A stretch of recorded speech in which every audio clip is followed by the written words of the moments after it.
She stood over my husband's casket and told me to pack my things. Would you have stayed silent? In a few minutes, you'll find out what really happened after the funeral and why I never left the house they tried to erase me from. She had a plan.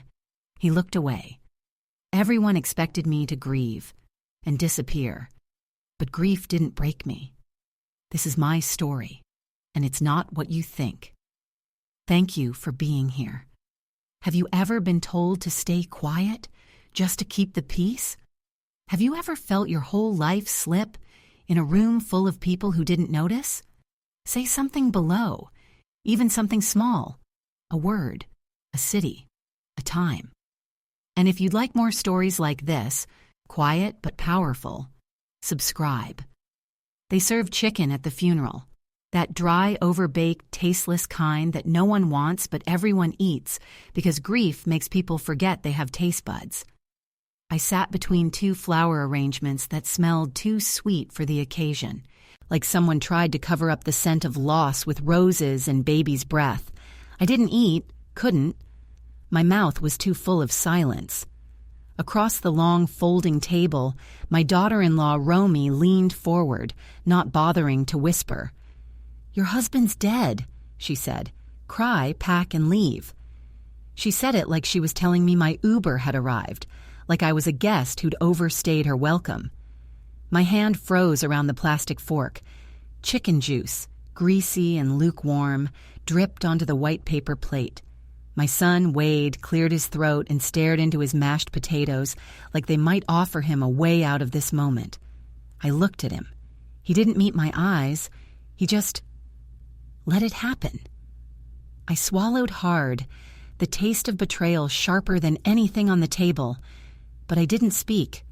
Not then. I'd buried my husband 2 hours ago, the man I loved for 32 years. A man who, even in his worst moments, half paralyzed after the stroke, unable to button his shirt, had more grace than this woman across from me. My daughter-in-law wore black like armor, but her lips curled in something that wasn't grief. Satisfaction, maybe. Relief. Triumph. Hard to tell with Romy. Her emotions came filtered like a photo with too much contrast. Her words, though, those were always razor clear. "I'll have the realtor come by next week," she added, taking a sip of iced tea. "Just get your stuff sorted by then. Please don't make this harder than it needs to be." The gall. She said please like it was kindness, like it was mercy, like she wasn't kicking me out of the house I'd scrubbed, nursed, and mourned in. Still, I said nothing. Instead, I reached into my purse, pretending to grab a tissue. My fingers brushed against the phone I'd tucked inside hours earlier. I clicked the side button twice. I knew what that would do. Start recording. Let her keep talking. She didn't notice. No one ever thinks the quiet old woman is paying attention. That night, I packed exactly one thing, the framed photo from our bedroom dresser, Jim and I on our wedding day. He wore a white tuxedo he hated, and I wore a veil that kept slipping off because I'd pinned it wrong. He told me I looked like a nervous angel. I told him he looked like he was going to faint. We were both right. I slept on the pull-out couch in the sunroom, even though I knew Romy hated it when I did. Said it messed with the flow of the space. I left the door open on purpose. Let the cold draft through. Let the silence hang heavy. At 2:04 a.m., I heard footsteps, slippers, Wade. He paused in the hallway. Didn't say anything. Didn't come in. I didn't turn around. If he wanted to apologize, he'd have to find the spine to speak. He didn't. Just like at the funeral. Morning came too fast. I made coffee, poured 1 cup, and sat at the kitchen island.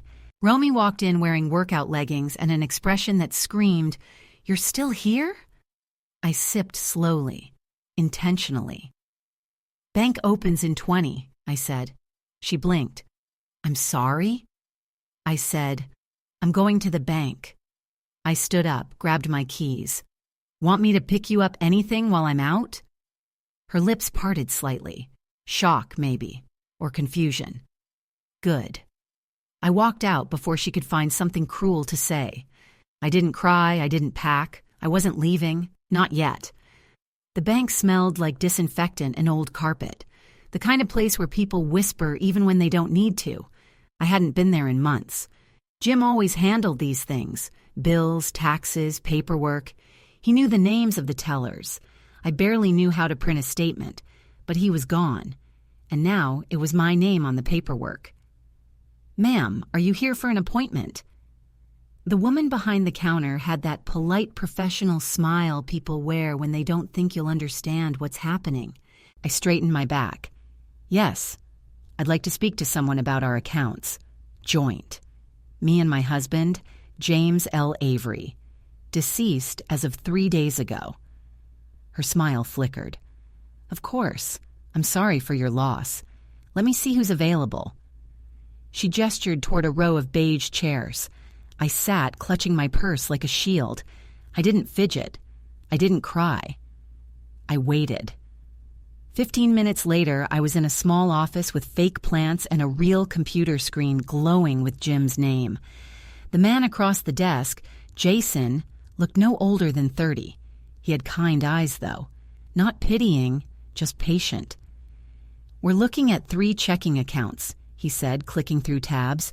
2 under your name jointly, 1 in your name solely. Also, a business account for Avery Construction, LLC. I blinked. "Excuse me, that company was Jim's." Jason tilted his head. "It was.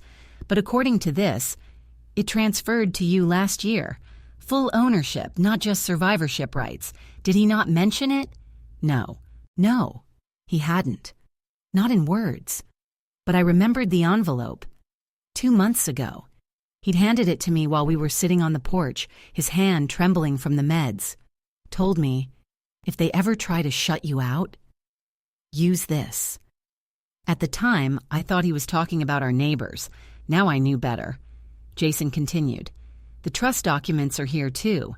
He designated you as trustee and beneficiary, house included." "Wait," I said. "The house? I stopped myself. I thought it was Wade's, that we'd signed it over after the stroke to avoid taxes or something. That's what Wade said at the time, that it was temporary." Jason was still talking. "Life estate. He gave you lifetime rights to the property. Technically, Wade is listed on the deed, but only as a remainder man. You can't be evicted. Not legally." Something inside me shifted. Not joy, not relief, just realignment, like a door I thought was locked, clicking softly open. I drove home slowly, windows down, hair in the wind like I was 20 again. The neighborhood looked different. Same houses, same yards, but I saw it all from a new place inside myself. My phone buzzed. A text. Romy. "Realtor confirmed for Monday at 10 a.m. Please don't be difficult." I pulled into the driveway and didn't answer. Not right away. Instead, I walked into the house, past the kitchen where she'd said those words over funeral chicken, and went straight to the bedroom. Jim's dresser was still untouched. I opened the top drawer. The envelope was still there. Inside, photocopies of trust documents, a flash drive, and a note in his shaky handwriting. "They'll come for it all, but not if you hold the line. J." That night, I sat in the sunroom again, wrapped in a blanket I hated but Jim had loved. I listened to the silence, not the silence of loss, the silence of potential. Wade passed in the hallway again, same as before. This time, I looked at him. "Did you know?" He paused. "Know what?" "About the trust, about the house, about the company." His jaw tensed. "Romy handles all that stuff." I laughed, just once. Dry. "Of course she does." He didn't respond. Didn't defend her. Didn't defend me either. Cowardice has a sound. It's not shouting or slamming doors. It's the hush of a son walking away. The next morning, I replied to Romy's text. "Me. I'll be ready. Tell your realtor to bring a lawyer." She didn't answer, but I knew she read it. I always know when I strike a nerve. Marta had been a friend for 20 years. Not the kind you bake pies with or call at midnight to cry over missed birthdays. No, she was the kind who remembered tax codes better than wedding dates and preferred it that way. She was also a retired real estate attorney. I called her the day after I found Jim's envelope. She picked up on the first ring. "I need you," I said. "No fluff, just facts." "I'm listening," she replied. No questions, no condolences. I drove to her townhouse with a folder full of documents in my lap and fire in my chest. I still smelled like Romy's house spray, citrus and control. Marta opened the door wearing glasses on a chain and a navy hoodie that said, "Don't make me cite precedent." God, I missed her. We spread the papers out across her kitchen table. The trust documents, the life estate deed, copies of company filings. Marta scanned in silence, only stopping to underline phrases with a red pen like she was grading an exam. "You have more power than they think," she said finally. "Define power." "You can't be evicted. You're not a tenant. You're a life tenant. It's legal iron." She tapped a clause with her pen. "Even if Wade owns the remainder interest, he has no right to interfere with your use of the property until you're dead." "Charming," I muttered. "Jim made it ironclad. No loopholes. He even attached a survivorship clause to the company. When he died, it went directly to you." She flipped another page. "And this trust, he named you both trustee and primary beneficiary, which means they can't touch anything without your signature." I stared at the paper. Black ink. White paper. Simple. But the truth was heavier than it looked. "Do I confront them?" I asked. Marta arched an eyebrow. "Depends. You want justice or vengeance?" "I want security." "Then wait. Let them hang themselves." I smirked. "You always were dramatic." "Occupational hazard." When I got home, Romy was in the driveway, arms crossed, sunglasses on, pacing with her phone against her ear. She glanced at me, then looked away as if I were the help. I parked, got out slowly, didn't speak. "Your lawyer friend bothering you with false hope?" she asked flatly, not even waiting for a greeting. "Not at all. She says I'm untouchable." Romy's lips twitched, almost a smile, but not from amusement, from irritation. "That's cute," she said, "but we'll see what the realtor says Monday." "You might want to postpone," I replied, "unless you enjoy lawsuits." Her phone lowered. "Excuse me?" "Life tenant," I said. "I'm not a guest. I'm not a tenant. I'm the legal resident of this home until the day I die. You can't sell it. You can't rent it. You can't list it." She blinked. For the first time since Jim's funeral, Romy was quiet. I walked inside and closed the door gently. That sound, the click of it behind me, was the first real win I'd had in weeks. Later that night, Wade knocked. I didn't answer. He opened the door anyway, hovering like a child caught between camps. "Mom," he started, "this is getting out of hand." I looked up from my tea. "Now it's out of hand? Not when she told me to leave at your father's funeral?" He sighed. "It's just, Romy's under stress. She didn't mean it." "Stop defending her. She meant every syllable. She said it like she'd rehearsed it in the mirror. I'm just asking you to be reasonable." Reasonable would have been telling her to shut her mouth and show some decency while I was burying my husband. Silence. Then softer. "We didn't think you'd fight." I stared at him. "We thought you'd just go," he added. And there it was, the rot underneath everything. They expected surrender. They mistook my grief for weakness. They thought paper walls would fall without a push. But Jim had built them stronger, and now they'd learn the difference between an old woman and a widow with rights. I waited until Monday to make the next move. Romy didn't postpone the showing. She never did believe people would stand in her way. She lived in a world where intimidation was currency and silence was permission. At 9:47 a.m., I stood by the window with a cup of coffee I didn't drink, watching a silver SUV pull into the driveway. The realtor stepped out, young, smiling, clipboard in hand. Romy followed in heels that clicked like a timer. Wade trailed behind, head down. I stayed where I was, Let them knock. Let them try. Mrs. Avery? The realtor asked brightly as I opened the door. Hi, I'm Kelsey from Ridgepoint Realty. I'm here to... She doesn't need your pitch, Romy interrupted. We're showing the house today. Actually, I said, stepping aside and motioning them in, you're not. Kelsey blinked. Sorry? I'm the legal life tenant. This property cannot be sold or transferred without my express written consent. You were misinformed. Romy scoffed. God, here we go. I held up a document. This is a certified copy of the trust, and this, I tapped the second page, is the clause confirming my occupancy rights. You're trespassing, technically. Kelsey turned pale. I wasn't aware. You're fine, I said gently. You're just the messenger. Romy's eyes narrowed. Where'd you get that?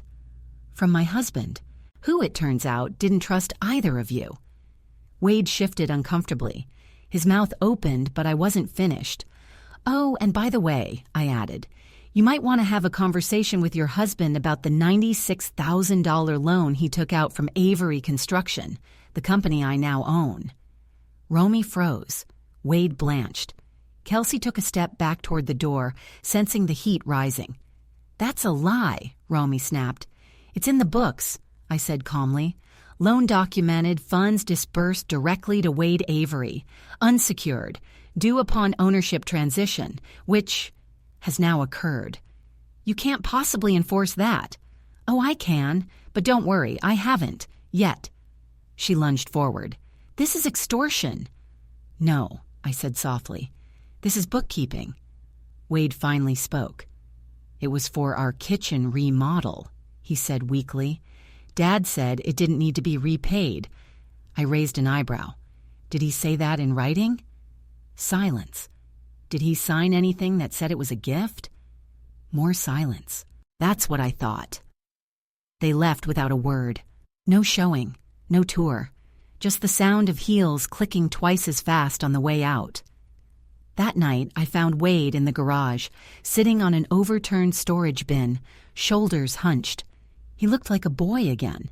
Not a man, not a father, just someone who'd built a life on borrowed time. I didn't know she'd talk to you like that, he muttered. She said what you wouldn't. She's just driven. You know that. I sat beside him, far enough not to touch. She's driven, yes, right over me. He laughed bitterly. I didn't think you'd fight back. You keep saying that, I said, like you thought I was made of glass. I thought you were tired. I am, but I'm not done.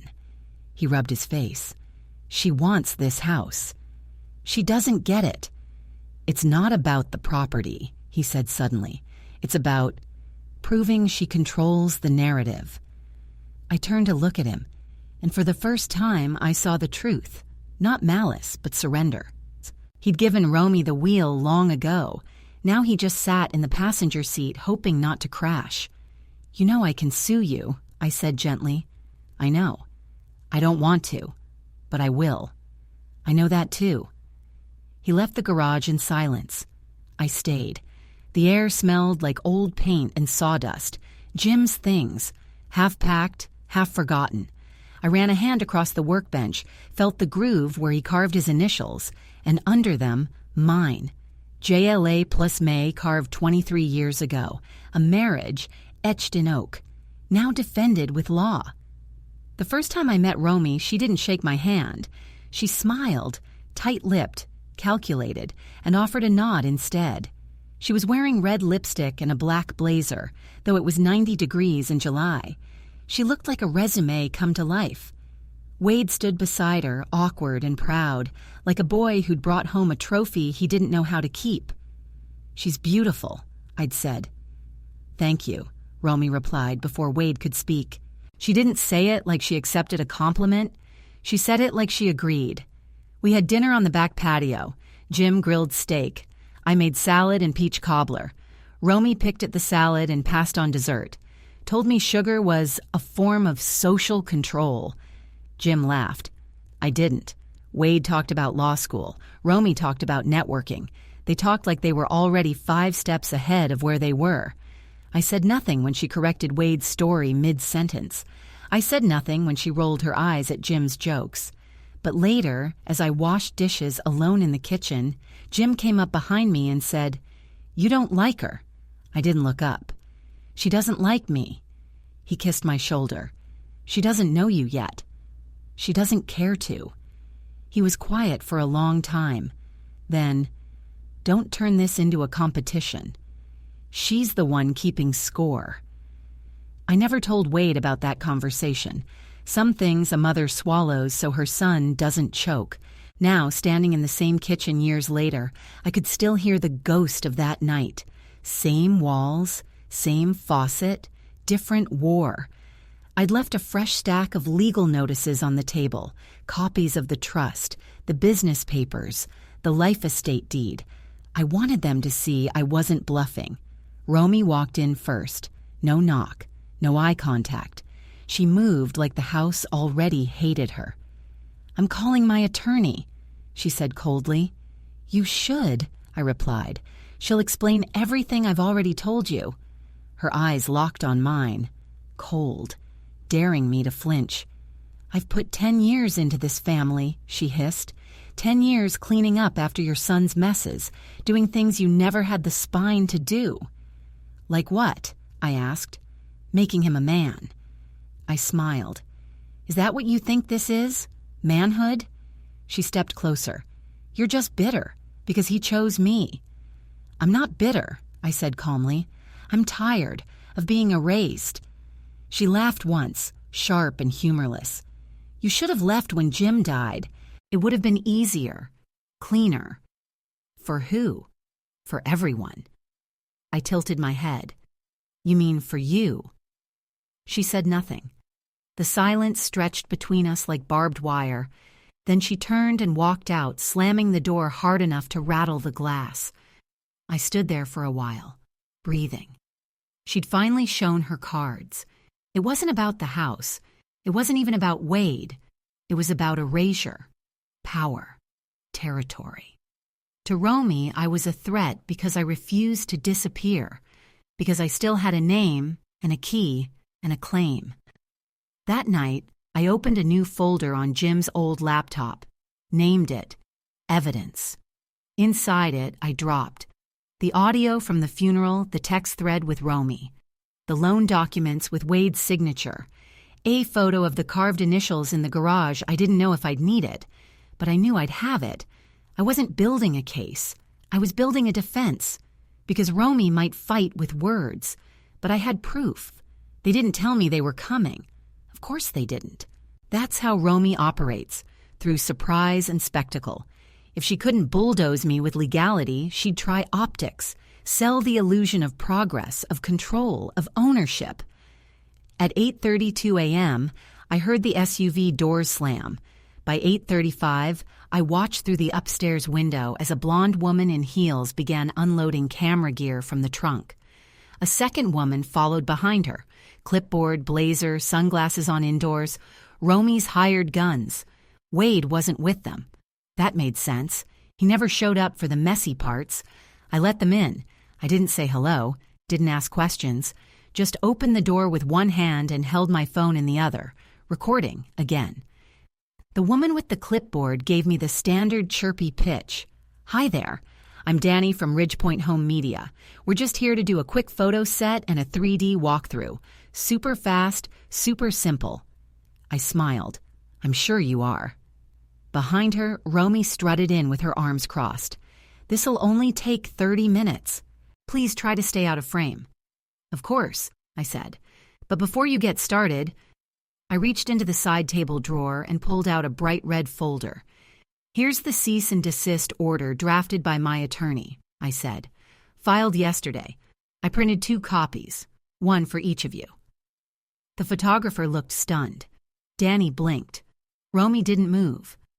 "By conducting a commercial shoot on a property with an active life estate holder, without her consent," I continued, "you are in direct violation of state and local property laws. You are also engaging in unauthorized marketing of a protected dwelling, Section 45211, Subclause C. I had practiced that line in the mirror all morning. Danny cleared her throat.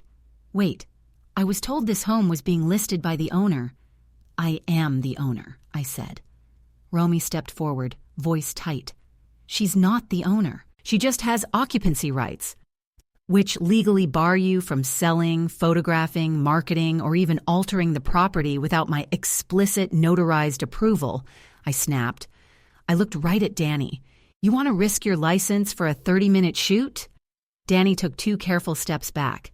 Thank you, I said sweetly. Now, unless you're here for coffee or conversation, I'd like you to leave. The silence was delicious. The photographer packed faster than I've ever seen a human move. Danny offered a quiet apology and followed her out. Romy stood frozen in the foyer, arms still folded, jaw tight enough to crack. You think you're clever, she hissed. No, I replied. I think I'm done being quiet. She looked at me like she might scream. Instead, she walked out. No slam this time, just the click of a defeated exit. The next day, the house felt calmer. Wade left early. No note. I opened windows. Let the summer air roll through like a tide I finally welcomed. In the living room, I found an old box of Jim's business files, invoices, contracts, receipts. But tucked at the bottom, under years of dust and rubber bands, was something unexpected. A manila folder labeled Private 2016. Inside, a handwritten letter from Jim to M.A., me, a copy of an email chain between Wade and their old accountant, and a bank transfer, $96,000 from company funds to W. Avery personal. It was all there.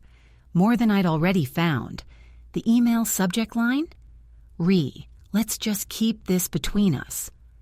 I stared at it for a long time, not because I was shocked, but because some part of me had hoped that Wade didn't know, that Romy did it all, that my son wasn't part of this, but he had been, all along. I scanned everything and added it to the folder on Jim's laptop. Evidence was growing like a second spine. That night, I sat in the garage, beside the initials carved in the wood. I whispered, "You were right. They came for everything." And in that dusty, hollow place, I swore I wouldn't just survive this. I'd bury them with their own paperwork. The house had gone quiet. Not the kind of silence that hugs you, not the gentle hush of a sleeping home. No, this was a sharpened silence, a silence that watched, a silence that waited. Romy had started locking herself in the guest bedroom at night. Wade kept to his side of the house. We passed like ghosts. No eye contact, no greetings, only the occasional clink of a mug or creak of the stairs to remind me they were still here. And even then, I sometimes wondered if they were real or just shadows of choices I regretted. The house felt different without Jim, colder, but not dead. It was still mine, and that, I was learning, was enough to start with. I began a new ritual. Every morning I brewed coffee and walked barefoot through the house, touching surfaces, letting the wood floors remember the shape of me. The living room still held the indent in the couch where Jim used to sit. His books remained on the shelf, history, economics, that one mystery novel he always meant to finish. His absence was loud, but I was learning not to whisper around it anymore. One afternoon, while folding laundry, I found a crumpled napkin shoved into the pocket of Jim's old flannel shirt. On it, in his jagged handwriting, "If she corners you, turn the light on her. She can't stand exposure." I laughed, out loud, a bitter sound. Even dead, Jim was giving me strategy. So I opened my laptop, created a new folder, The Light. Inside, I began drafting a timeline. The funeral, the eviction attempt, the illegal showing, the falsified ownership claims, the $96K loan, each entry backed with documents, screenshots, audio files. I built it like a house, beam by beam, detail by detail. This time, no one could knock it down. That night, at exactly 1:14 a.m., I heard a soft knock. I didn't answer. A pause. Then footsteps retreating down the hall. Wade. Again. too late, always. In the morning, I found a note on the kitchen counter. "Mom, can we talk? Just us? Please." No signature. Just the shaky scrawl of a man unraveling. I crumpled it, tossed it in the trash, then changed my mind and smoothed it out. Proof. Everything was proof now. Later that day, I called Marta. "I want to go public," I said. "With what?" "With everything. The letter, the documents, the audio. I want people to see her." Marta hesitated. "You'll be exposed too, you know." "I'm already exposed." "She might hit back. Harder. You ready for that?" I stared out the window. Romy was in the driveway again, talking on her phone. Her arms flailed as she paced, like a woman watching her empire crumble in slow motion. I'm ready. At 7:03 p.m., I posted the first clip, the audio from the funeral. Her voice, "Your husband's dead. Cry, pack, and leave." The caption, "She said this at my husband's funeral, 2 hours after the casket closed." I didn't tag anyone. Didn't need to. By 8 o'clock, it had 3,200 shares. By 9 o'clock, my inbox was full of women, strangers, sisters, survivors. They wrote, "Mine did the same. You're not alone. Take her down." I felt something then. Not joy, not pride. Fuel. The kind you only get after burning. Romy didn't speak to me for 3 days. When she did, it wasn't with words. It was with a slammed door and a stack of cease and desist papers left on the table. I laughed and slid them into the light folder. Because silence? Silence used to mean surrender. Now it meant strategy. It started with a Facebook group, Oakwood Hills Neighborhood Watch, a harmless corner of the internet where retirees shared lost cat photos and argued about trash bins. But now it would become a battlefield. At 10:18 a.m., I posted the clip. No hashtags, no filter. Just the raw, uncut moment. Romy's voice crisp and cutting. "Your husband's dead. Cry, pack, and leave." Caption, "My daughter-in-law said this to me at my husband's funeral. This was 2 hours after we put him in the ground." I hesitated for maybe 3 seconds, then hit post. By 10:43, the comments started rolling in. What did she say? "You don't treat family like that. I don't care what the backstory is." Isn't that the same Romy who runs the HOA meetings? Yikes. I remember seeing her at Trader Joe's yelling at the barista. It tracks. By 11:12 a.m., the video had over 5,000 views. At 12:07, I got my first message request from someone named Marla. "I'm so sorry. I knew something was off with her. Thank you for speaking up." I didn't go into the kitchen that day. I let Romy stew. Let her feel what it was like to be invisible in her own home. At 2:30 p.m., she banged into the hallway like a storm in heels. "You posted it," she spat. "You posted my voice online." I looked up from the couch, calm. "Yes, you had no right. I had every right. It was my funeral, too. It was a private moment. It was a public humiliation." Her hands shook, not with fear, with rage. "You've declared war," she said. "I've declared truth." I stood. "And by the way, the realtor dropped your listing. Apparently they don't work with clients who lie about property rights." That got her. The color drained from her face. Her mask cracked for half a second. Then came the venom. "You think this is over? You don't know who you're dealing with." "Oh, Romy," I said softly. "I know exactly who I'm dealing with. A woman who confuses power with proximity, who thinks charm is ownership, who married a man and thought it made her queen. I'm his wife. I'm his mother, and I am the one he trusted to keep the house standing." She turned and stormed off, muttering something about defamation lawyers. Good. Let her try. Let her dig deeper. I already had the shovel. By dinner, the video had crossed 25,000 views. The neighborhood group was in flames. Some defended her. Barely. Most didn't. Wade stayed locked in his office. I imagined him refreshing the thread, reading every comment, wondering when his name would be dragged in. He deserved that tension, not because I wanted revenge, but because consequences build character, and he had a deficit. The next morning, the mail brought 3 things: a legal notice from Romy's lawyer threatening to sue for slander, a letter from the HOA board requesting clarification about the video in the interest of community standards, a small white envelope with no return address. I opened that last one first. Inside, a folded note. "Keep going. Some of us have waited years for someone to say what we couldn't." No signature. Just a tiny pressed violet taped inside. I placed it in my folder under encouragement, a new subcategory. By evening, Marta called. "You just set her whole image on fire," she said, half laughing. "She poured the gasoline," I replied. "She'll retaliate." "I'm counting on it."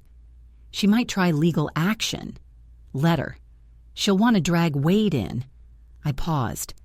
Good. The quiet in the house was now different, not suffocating, strategic. Every sound I made, every door I opened, every cabinet I shut, echoed like a battle drum. This was no longer grief. This was siege, and I was the one holding the gate. Numbers don't lie. People do. They cry on cue, smile through betrayal, make toasts over graves. But bank statements, wire transfers, tax returns, those are harder to fake. Marta called me on a Tuesday with a tone I hadn't heard from her before. Not cautious, not confident, urgent. "You need to come over, now." I didn't ask questions, just grabbed my bag and the red folder marked evidence, now twice as thick as it had been a week ago. When I arrived, she had 2 laptops open, a legal pad scribbled halfway to madness, and a thumb drive already plugged in. "I went through the business accounts again," she said. "I wanted to make sure we didn't miss anything." "Okay." And we didn't. She turned one of the screens toward me, an Excel file full of color-coded entries. "Romy," she said, "she's been draining it, slowly, quietly, for over a year." She walked me through it. Misclassified consulting fees, paid to companies that didn't exist, duplicate invoices for office repairs that were never done, transfers labeled emergency payroll advances, straight into her personal account. Total pulled? $42,870.39, almost surgical, done in small enough bites that no one flagged it until now. "Jim wouldn't have seen this," Marta muttered. He stopped looking after the stroke. Trusted Wade. And Wade, either he didn't notice or didn't want to. I stared at the screen. The transactions blurred. She wasn't just cruel, she was criminal. And Wade, at best, complicit.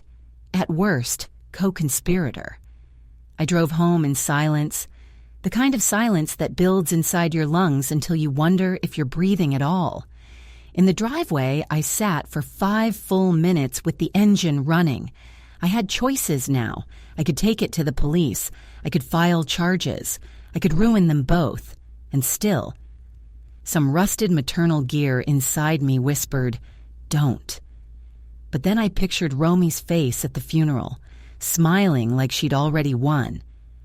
That night, I found Wade sitting on the back porch, nursing a beer and staring into nothing. I joined him, keeping 2 feet between us. No words at first. Then quietly, "Did you know?" He didn't pretend not to understand. He didn't look surprised, just tired. "She said it was temporary," he murmured, "that she'd pay it back when the business stabilized. You let her steal from your father." "It wasn't like that." I turned to him sharply. "It's exactly like that. I thought if I didn't rock the boat, we'd keep peace." I laughed, ugly, bitter. "This is peace? She's my wife, Mom. And he was your father, and I—" My voice cracked. "I'm what, a relic, a burden to evict?" He dropped his head into his hands. "I didn't know how to fix it," he whispered. "You don't fix betrayal, Wade. You name it. You don't manage it. You stop it." He said nothing. I stood. "You have 24 hours, I said, to make this right, or I take it public." His eyes flicked up, wide with panic. "You'd ruin us. You ruined yourselves." The next morning, a new email waited in my inbox.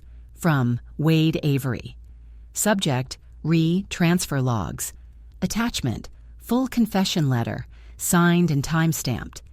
In it, he admitted to knowledge of the transfers, his failure to report, and his consent to restitution. He attached proof, $50,000 wired into the Avery construction account, his attempt at penance. Too little, too late. But maybe, just maybe, something salvageable. I forwarded everything to Marta. Then I picked up my phone and opened Facebook, drafted a new post, paused, then closed the app. Not yet, not this one. This wasn't a broadcast. This was a decision. I printed the confession, slid it into the folder, and tucked the whole stack into the fireproof lockbox in Jim's closet. I wouldn't need it today, but soon, because I wasn't done, not by a long shot. There comes a point when the silence becomes louder than any scream, and tonight it was deafening. Wade sat across from me at the kitchen table, hands folded like he was preparing for a deposition. Not a conversation, not a confession, just another performance. I laid the confession letter between us. No envelope, no ceremony. "Thank you," I said, flat, dry. He nodded. "It's what needed to happen." "No," I said. "What needed to happen was you stopping her a year ago." He said nothing. I leaned forward, hands clenched together to keep them from shaking. "You knew Wade." He opened his mouth, closed it, then tried again. "I didn't know everything." "Don't lie to me." My voice cracked. "You knew enough." I didn't want to lose her. There it was, the honest, pitiful truth. "You already had," I said. "You just didn't know it." He looked older in that light. Not grown, just weathered. His face sagged in the places that once held boyhood and now clung to the weight of regret. I stared at him. At this man who had once run through sprinklers in the backyard, who scraped his knees and cried into my shirt, who used to ask me if monsters were real, and now he married one and watched her devour what we built. "I didn't know how to fix it," he said again. "You keep saying that like it makes you innocent." "I'm not claiming that." "You're not claiming anything. You're hiding behind guilt like it's a shield." He finally met my eyes. "Would it have mattered?" he asked. "If I'd stood up to her?" "Yes." "You would have forgiven me?" "No," I said, "but I might have trusted you again." That hit. He looked away. Good. Let him feel what I had felt. For weeks, for years. The erosion of trust, the slow rot of silence. I stood and walked to the sink, poured water I didn't want into a glass I didn't need, then said softly, "You sat there while she told me to cry, pack, and leave. You let her say it." I froze. "You chose. I thought it was best not to escalate. You chose her, over me, over your father, over the truth." I turned around. "You let her turn our family into a corporation." Wade leaned back, jaw tight. "I know, okay, I know, and I hate myself for it." "That's not enough." Silence again, heavy and wet like fog in a graveyard. Then softly he said, "What do you want me to do?" I stared at him. What did I want? Not vengeance. Not really. Not tears. Just something true. Something earned. "You want to fix this?" I asked. He nodded. "Then testify." His eyebrows lifted. "You sign a full statement. You confirm everything. The transfers, the deception, the plan to evict me. All of it." He swallowed hard. "You want to take her to court?" "I want the option to." "And if I don't?" "Then I take the recordings public, the email, the ledger, everything." He didn't argue, didn't beg, just nodded. "Okay." I waited a beat. "You'll lose her." "I already have." He stood slowly, then did something I hadn't seen in a long, long time. He hugged me. Not tightly, not long, but it was real. And when he stepped back, there were tears in his eyes. "Why did she hate you so much?" he whispered. I shook my head. "She didn't," I said. "She envied me." Wade blinked. I had something she could never fake, I added. Roots. History. Love that didn't come with conditions. That night, I watched him draft the statement. No excuses, no spin, just facts, and his signature at the bottom. I scanned it into the light folder and saved a copy on a flash drive around my neck. Jim would have been proud, not of the mess, no, but of the line I drew in the dirt, and of the son who, at the last minute, finally stepped across it. I set the table for 3, not because I expected peace, but because ritual still mattered. The plates were stoneware, Jim's favorite set, the ones with the blue rims and faint crackles in the glaze. He said they looked like dishes from a diner that had survived 2 world wars. Stubborn plates, he called them, just like me. I made meatloaf, green beans, cornbread, comfort food, the kind of meal that couldn't fix anything but made people remember who they used to be. Wade came in first, quiet, hair damp like he'd just showered the guilt off. He offered to help. I said no. He stood awkwardly at the kitchen island, watching me pour tea into glasses we hadn't used since before the stroke. She's coming, I asked. She said she would. And does she know? He hesitated. Yes. I nodded, then sat. The knock came at 6:48 p.m. I didn't get up. Wade did. Romy entered like a gust of perfume and tension. Hair tight, makeup flawless, lips pulled into a line thinner than her patience. She looked around like she didn't recognize the house, or maybe she just didn't expect it to still be standing. She didn't say hello, just walked straight to the table and sat. I served the plates in silence. Wade cleared his throat. Thanks for making dinner, Mom. I nodded once. Romy didn't touch her fork. I know why we're here, she said finally, voice cool, calculated. Do you? I asked. You want closure, a finale? No, I said. I want clarity. She scoffed. Clarity? You've already made your mind up. I have, I said, but that doesn't mean I don't want to hear yours. She looked at Wade, then back at me. Her jaw tightened. You've turned him against me. No, I said calmly. You did that on your own. You posted private moments online. You humiliated me. I posted the truth. You weaponized grief. I looked her dead in the eye. So did you, the moment you told me to pack at my husband's funeral. Silence. Wade shifted in his chair. Romy reached for her glass. Her hand trembled slightly. First crack. Why? I asked softly. It wasn't an accusation, just a question I'd carried too long. Romy didn't look at me. I never fit in, she said finally. Not really. You had your traditions, your stories, this house. You never made space for me. I set a place at every table, I said. You just refused to sit without redesigning the menu. I wanted control. At least you're honest. She exhaled, sharp. And you wanted to be worshipped. No, I said. I just wanted to be respected. We sat there, the 3 of us, overcooling meatloaf and memories that no one wanted to name. Then Romy reached into her bag, pulled out a document, slid it across the table, a formal separation agreement. I'm moving out, she said. Wade and we're done. I didn't gloat, didn't smirk, just picked up the paper and scanned it. It was real. Signed. Dated. And the business? I asked. I'm out completely. And the money? Gone, she admitted. Spent before I even knew how deep we were. But I'll pay it back. I raised an eyebrow. Why the change of heart? She paused, then quietly.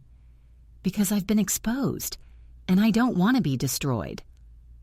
After dinner, I walked her to the door. No hugs, no apologies. But just before stepping outside, she turned. You know, she said, you were never as weak as you looked. And you were never as strong as you acted. She smiled, not kindly, but not cruelly either. Just real. Goodbye, Margaret. Goodbye, Romy. When the door closed, the house felt lighter. not healed, but no longer haunted. Wade stood behind me, hands in his pockets. "She's gone," he whispered. "For good?" "For now." "Good," I said. "Now we can begin again." He didn't ask what that meant. Maybe he finally understood it wasn't about starting over. It was about standing where we were, owning what we still had, and letting the silence be earned, not feared. The hearing was set for Thursday. Simple on paper. Verify estate terms, confirm rightful business control, and finalize occupancy legitimacy. Marta said it would be procedural. I'd learned by now that nothing in this war was ever that simple. We met the day before in her office, a modest space above a dentist, filled with shelves that smelled like dust and strategy. She slid a thick folder across the table. "I triple-checked everything," she said, "and found something we missed." I froze. Missed? She opened the folder to the trust's appendix. Jim added a clause in 2016, quietly. It's not in the primary distribution summary. It's buried in the conditions section. You know what that tells me? He didn't want it obvious. Exactly. She pointed at the paragraph. It was labeled Clause 12B. I read it twice, then looked at her. "Is this real?" "Oh, it's real," Marta said, "and it changes everything." The clause stated, "In the event of legal dispute regarding the business succession or residential property, and in the presence of clear evidence of fraud, coercion, or exploitation by either Wade or his spouse, full legal ownership and operational control of Avery Construction shall transfer permanently to Margaret Ann Avery. This transfer is irrevocable." In simple words, if they tried to cheat me, I didn't just win the house. I owned the company, entirely. "He saw this coming," I whispered. "He did," Marta replied. "Jim was no fool." "And Wade signed this?" "He signed everything. Back then, it was just a bunch of notarized paperwork between his dad and the family attorney. He never read it." I laughed once, hollow. None of them read it. They all assumed I'd roll over. "You've got iron in your veins, Margaret," Marta said. "No," I replied. "Just decades of being underestimated." That night, I didn't sleep. I walked the house again, room by room, remembering what it used to sound like before all the fighting. In the hallway, I paused by the family photos.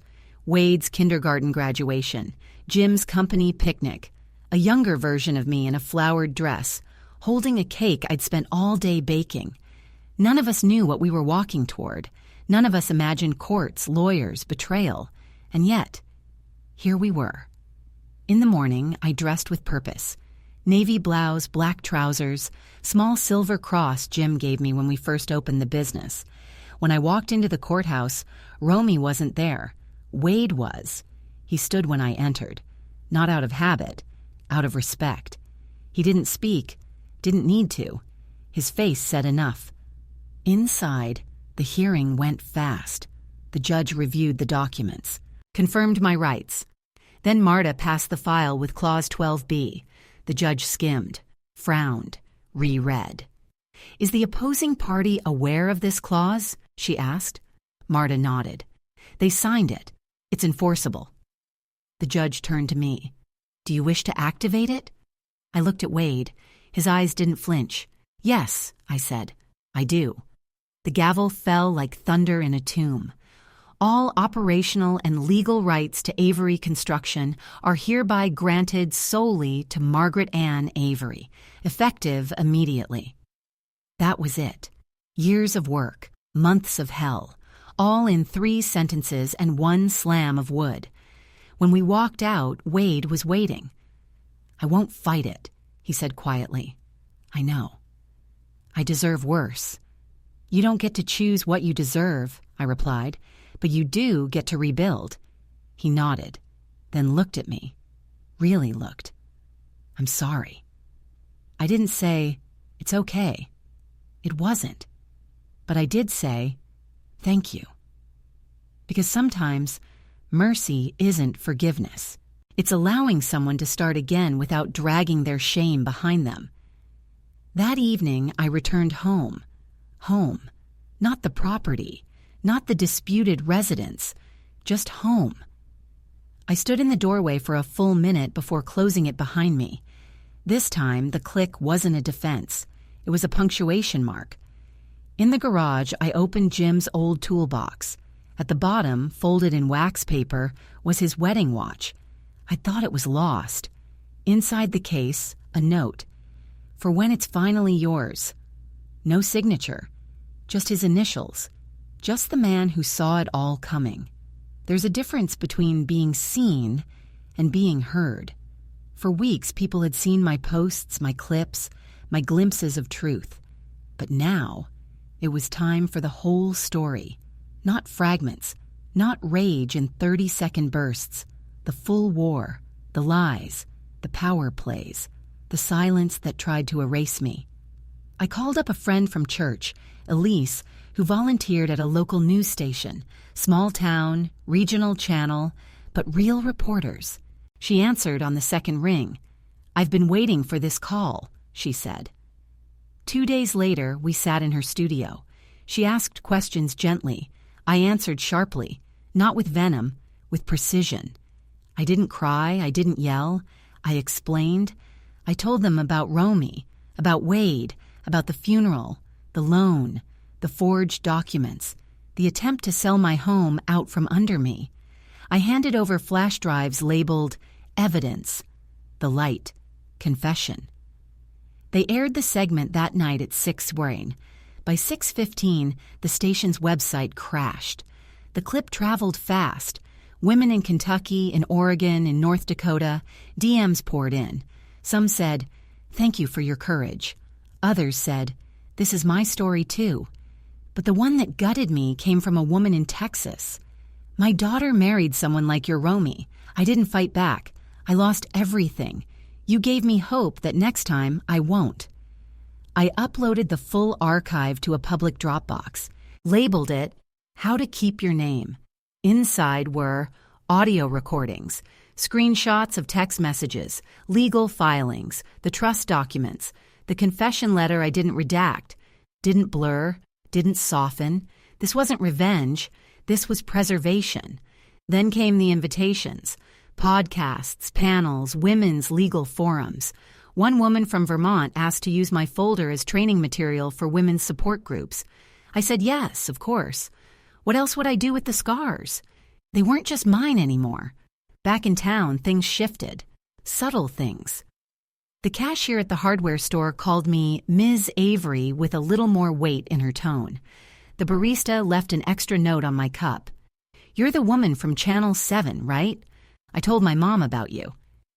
Even the HOA president, once Romy's puppet, walked up to my porch with a tin of cookies and nothing but shame in his eyes. He didn't apologize, but he looked sorry. And sometimes, that's enough. Wade called once, said he was moving into a small apartment near the river, said he'd taken a job working for a local builder, smaller scale, lower salary, someplace honest. I said I was glad, and I meant it. He offered to repay me. I told him, live better. That's payment enough. And Romy?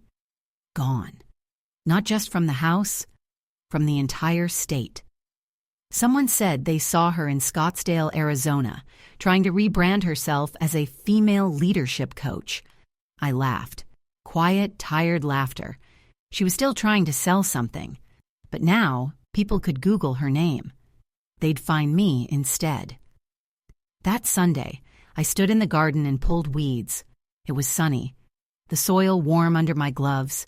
The rosemary bush Jim planted still bloomed like it didn't care who'd tried to kill its roots. I whispered, "Still here." To no one in particular. To the house, maybe. To myself. The silence now was different again. No longer loaded. No longer hollow. It was earned, I used to whisper. Even when I wasn't afraid. Even when no one told me to. I whispered at PTA meetings. I whispered at holiday dinners. I whispered my pain into pillows and my joy into casseroles. Because for years, I thought quiet was dignity. That silence made me a good wife, a good mother, a woman who didn't make things worse. But silence made things worse. Silence let Wade think he could ignore the rot. Silence let Romy believe the house would fold around her name. Silence let grief echo louder than memory. So I stopped. The first time I raised my voice wasn't at the funeral. It wasn't in the courthouse. It was in the hallway alone, whispering into a recorder, "Your husband's dead. Cry, pack, and leave." And then choosing to press upload. That's when the whisper broke. That's when my voice stopped being something I tucked behind my teeth. People talk a lot about reclaiming their voice, but no one tells you how awkward it feels at first, like trying on clothes that don't belong to you yet. I fumbled. I second-guessed. The first time I said no, it shook in my throat. The first time I said, "I own this house," I felt like a fraud. But truth has muscle memory, and every time I spoke it, it stood up straighter. My voice is not always loud now, but it's anchored. When I speak, it doesn't float. It lands. Sometimes I record things just for me now, not to share, not for evidence, just to hear myself, to remind myself that I don't need an audience to matter. I have journals of audio clips, mornings with coffee and no interruptions, the way the floor creaks near the stairs, a storm rolling in while I sit on the porch and say nothing at all. It's not about control, it's about presence. Women my age are often told to be grateful. Grateful their husband left them something. Grateful their kids still talk to them. Grateful they're not alone. I am not grateful for scraps. I am not grateful for survival. I am here. And being here isn't passive. It's an act of resistance. It's a statement. It's a full sentence. Wade once asked me if I missed how things used to be. I told him no. I don't miss being small to make others comfortable. I don't miss whispering apologies I didn't owe. I don't miss letting someone else's confidence take the place of my certainty. What I do miss is Jim's laugh in the hallway, the way he read newspapers out loud like it was a performance, the way he said, "You don't need to be loud, you need to be clear." And now I am clear, not bitter, not broken, not a warrior woman with teeth bared at the world, just present, with a voice like stone and honey. People still write me sometimes. They ask, "How did you know it was time to fight back?" I tell them the truth. When I realized I wasn't trying to win, I was trying not to disappear. I didn't get everything back. Some things stayed gone.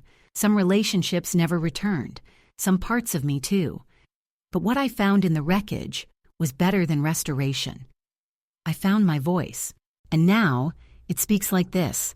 Not always calm, not always right, but always mine. It's quiet here now. Not the sharp quiet of betrayal. Not the haunted hush after a door slams. Just quiet. The kind that settles into the walls. The kind that breathes with you. The kind you choose. I wake up before the sun most days. Old habit. But now I don't rush. I stretch. Make my coffee slow. Sit by the window and let the light rise like a secret over the lawn Jim used to mow himself, in long, crooked lines. He was never good at symmetry, but he cared. The business is mine now.